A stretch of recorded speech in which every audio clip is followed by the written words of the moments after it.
Hello everyone, welcome in my study math and reasoning classes. कैसे हैं आप लोग? आज का ये वीडियो हमारा सामान्य ज्ञान के वस्तुनिष्ठ प्रश्नोत्तर पर आधारित है, जिसमें हम कई महत्वपूर्ण वस्तुनिष्ठ प्रश्नों पर चर्चा करेंगे। चलिए क्वेश्चन आंसर को देखते हैं।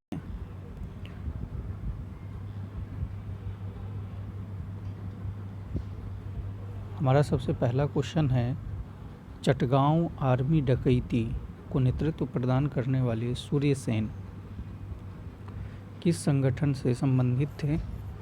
तो सूर्य सेन का संगठन से जो जुड़ाव था वो था इंडियन रिपब्लिक आर्मी से। इसका आंसर होगा Indian Republic army. Question number दूसरा, अरविंद घोष ने किस समाचार पत्र का कई वर्षों तक संपादन किया था? तो अरविंद घोष ने वंदे मातरम समाचार पत्र का वर्षों तक संपादन किया था। आंसर है वंदे मातरम समाचार पत्र।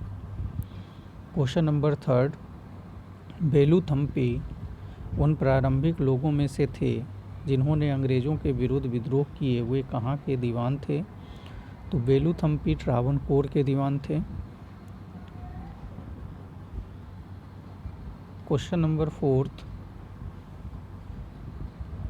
गांधी जी ने करो या मरो जैसा सशक्त नारा किस आंदोलन के समय दिया था?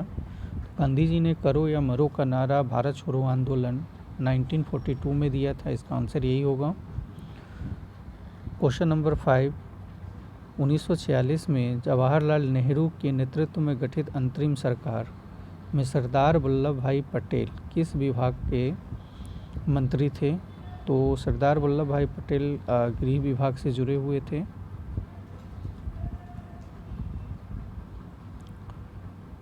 नेक्स्ट क्वेश्चन है हमारा,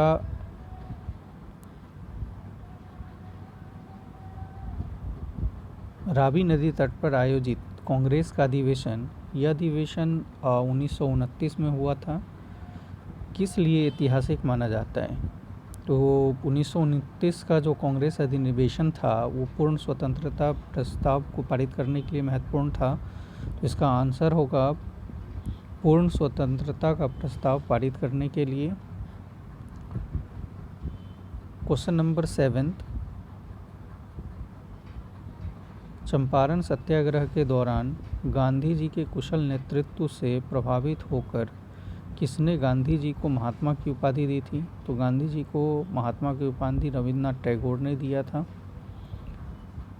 क्वेश्चन नंबर 8, किस भारतीय राष्ट्रीय आंदोलन का शीर्ष गीत वंदे मातरम था? तो वंदे मातरम का संबंध स्वदेशी आंदोलन से था।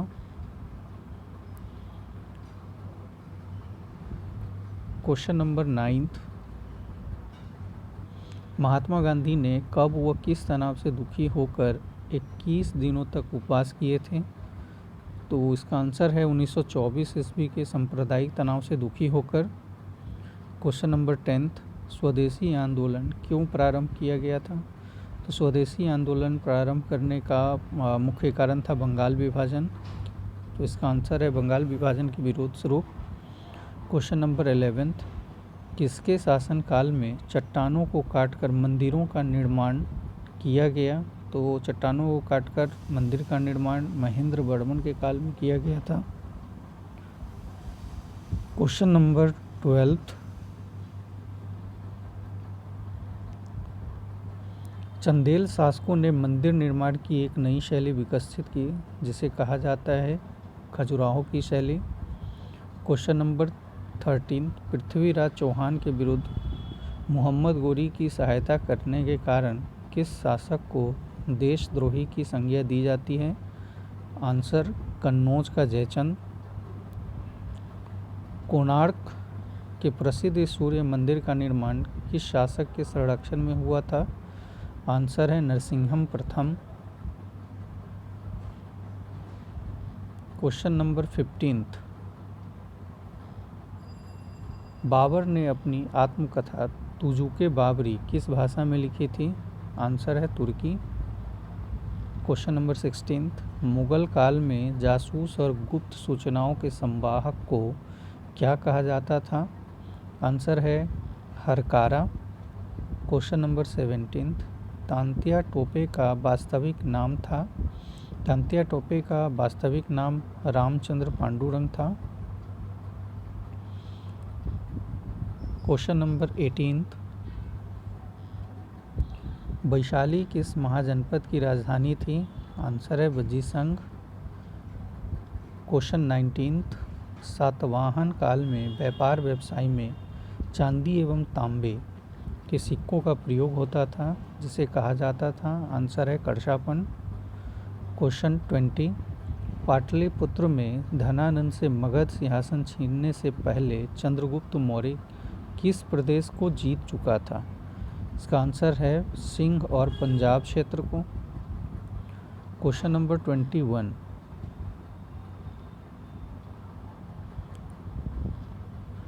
संविधान के किस संशोधन द्वारा संपत्ति के अधिकार को मूल अधिकार की श्रेणी में मिलाया गया? आंसर है 44वें संविधान संशोधन अधिनियम 1978 द्वारा। क्वेश्चन नंबर 22, भारत में अनेकता में एकता और एकता में अनेकता है, यह प्रसिद्ध कथन किसका है? Answer Vincent Smith. Question number 23, संविधान के अधिकांश अनुच्छेदों को संशोधित करने के लिए कौन सी प्रक्रिया अपनाई जाती है? आंसर साधारण बहुमत। क्वेश्चन 24, निर्वाचन आयोग कब से 3 सदस्यीय निकाय बना? आंसर है 1 अक्टूबर 1993 से। क्वेश्चन नंबर 25, भारतीय संविधान में मौलिक कर्तव्य का विचार लिया गया है। इसका आंसर है पूर्व सोवियत संघ या रूस के संविधान से। क्वेश्चन नंबर 26, भारतीय संविधान का कौन सा अनुच्छेद केंद्र में मंत्री परिषद की नियुक्ति को विवेचित करता है? आंसर है आर्टिकल 75। क्वेश्चन नंबर 27, भारतीय संविधान की प्रारूप समिति में कितने सदस्य थे? आंसर होगा 7। क्वेश्चन 28, भारत का संविधान स्पष्टतः प्रेस की आज़ादी की व्याख्या नहीं करता, किंतु यह आज़ादी अंतर्निहित है। आंसर अनुच्छेद 1 आई ओ में। क्वेश्चन 29, लोकसभा के प्रक्रिया तथा संचालन के किस नियम के तहत मंत्रिपरिषद में अविश्वास प्रस्ताव प्रस्तुत करने हेतु अभिक्रिया निर्धारित की गई है? आंसर है नियम 198। क्वेश्चन नंबर 30, कौन से भारत संविधान के संशोधन अधिनियम ने 6 से 14 वर्ष वर्ग के सभी बच्चों के लिए शिक्षा के अधिकार को एक मूल अधिकार बनाया है? इसका आंसर है 86वें संविधान संशोधन यानी 86वें संविधान संशोधन। क्वेश्चन नंबर 31, प्रकाशीय यंत्र नेफोमीटर द्वारा किसका मापन किया जाता है? तो इसका आंसर है मेघों की दिशा एवं गति का मापन नेफोमीटर द्वारा किया जाता है। क्वेश्चन 32,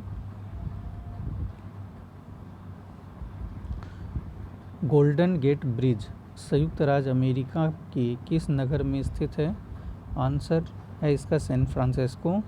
क्वेश्चन नंबर 33, नीलगिरी और अन्नामलाई के बीच स्थित दर्रा जो केरल और तमिलनाडु को मिलाता है, कौन सा है? इसका आंसर है पालघाट।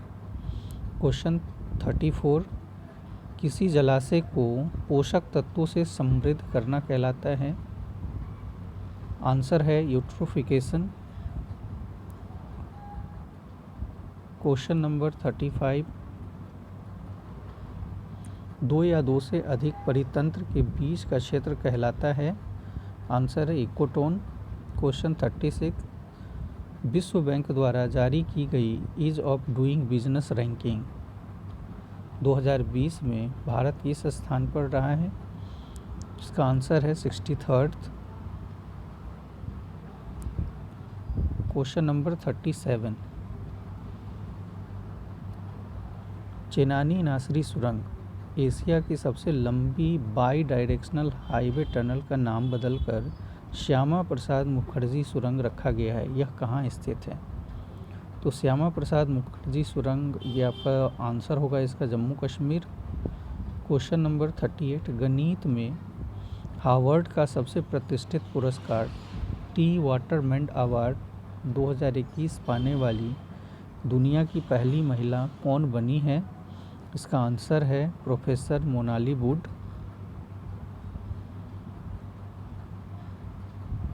क्वेश्चन नंबर 39, किस राज्य सरकार द्वारा कोरोना मुक्त पिंड अभियान आरंभ की गई है?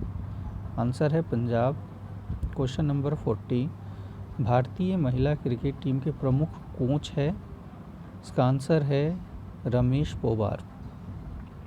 ये आज का हमारा महत्वपूर्ण सामान्य ज्ञान से आधारित प्रश्नोत्तर था। और इसके बाद आप लोग, जैसा कि हमें जानते हैं कि खास करके मैं ऑप्शनल हिस्ट्री पढ़ाता हूँ।